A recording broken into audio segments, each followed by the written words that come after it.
a ship that carried the future king. Brothers Julian and Lincoln Barnwell discovered the 340-year-old HMS Gloucester shipwreck in 2007. 15 years later, they can finally reveal the details of their discovery. I was privileged with the first dive, and it was quite unusual. So we're sort of 4 years into the search, and Julian would normally be the lead diver, I'd be the helmsman. That's just kind of how we work things for our routine, and it worked well.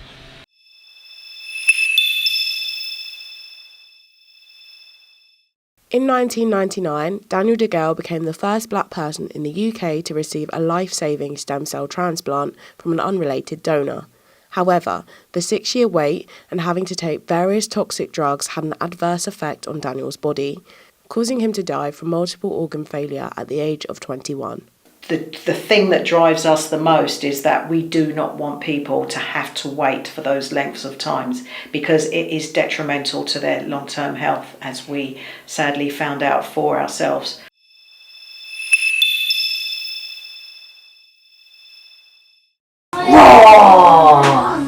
Scared by the tiger's roar, the crocodile splashed back into the water.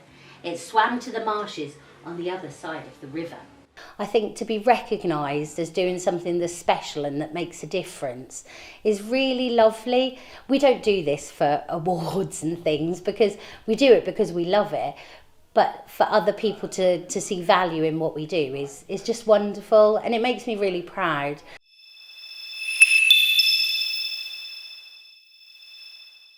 One in 6 ballet dancers will develop an eating disorder, according to a study published by the National Library of Medicine. In 2019, the ballet club at the University of East Anglia launched a campaign called Love Your Leo, aimed at encouraging body positivity within the dance community. University sports clubs across the UK are taking part by posting photos out and about in their tight-fitting leotards or sports kit. Ballet as an art form is all about perfectionism, and it's all about doing things exactly right.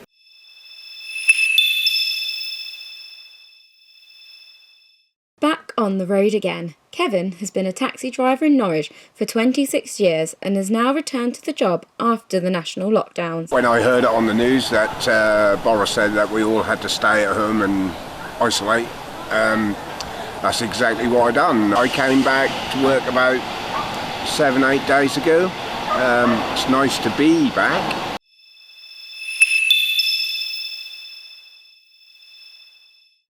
Now I don't really drink on a night out. I have changed the way that I dress on nights out, so I only wear like long sleeves. It sucks that it's been able to change the way that I act and the way that I dress, but that's just how circumstances have like changed things for me.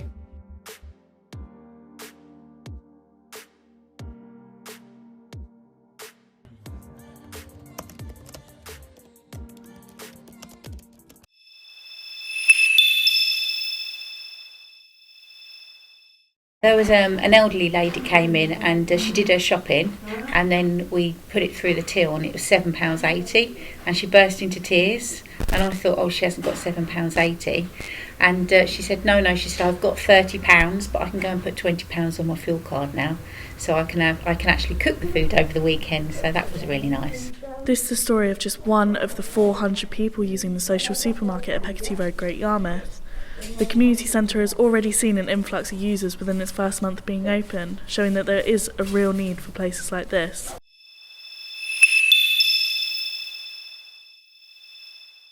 Not the first bird that pops into one's head when you think of an endangered species. Ron feeds birds out of his beach hut on the Yarmouth seafront, and his opinion of these seagulls seems wholly different to those of everyone else out today. They're very friendly to me, and they've got fantastic eyesight. No, they're no pests whatsoever. They were here before we were here. They're very clever, very intelligent.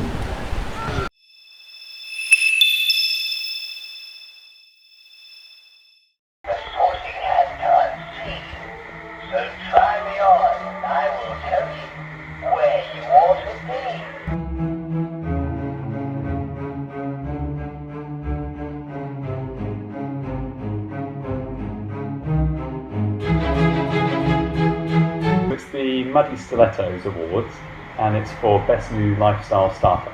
Anyone can nominate a business for the awards, so someone out there very kindly nominated us.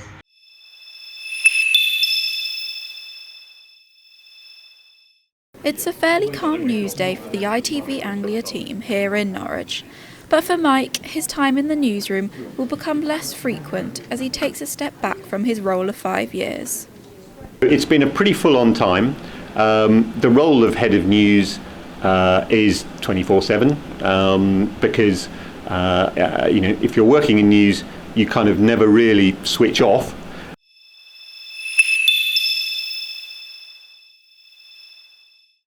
So I've come here to Wyndham to see what the East Anglian Vipers are doing in Women's Rugby League.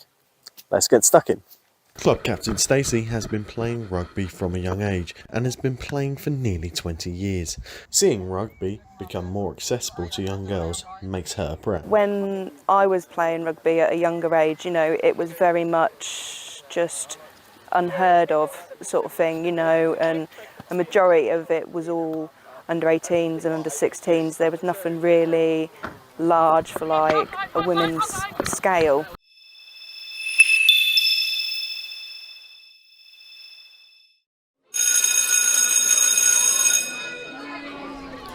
This year's GCSEs are well underway, and this year's Year 11s are the first in 2 years to be able to sit their exams in person. Throughout the last 2 years, there have been ups and downs in their education, jumping from online and in-person learning. But I'm here today at Lingrove Academy in Great Yarmouth to speak to students to see how they feel about their exams. So my name is Paula Manuel. I just came out of a Spanish listening and reading.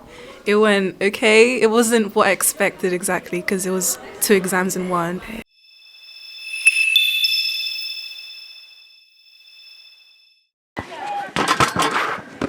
Aiming high, Norfolk's netball juniors are enjoying a tournament on the new courts at Old Buckingham High School.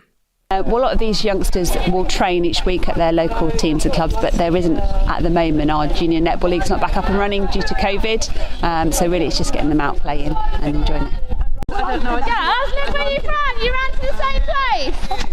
But the standard of these courts are an exception.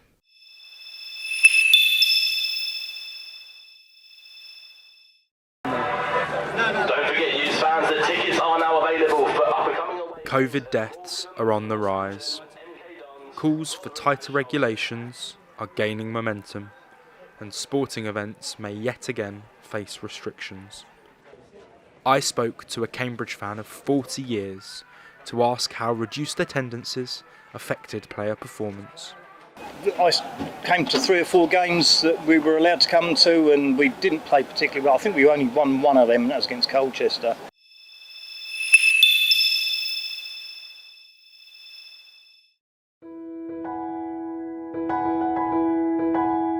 A story that has dominated the media for 5.5 years has now reached the last act.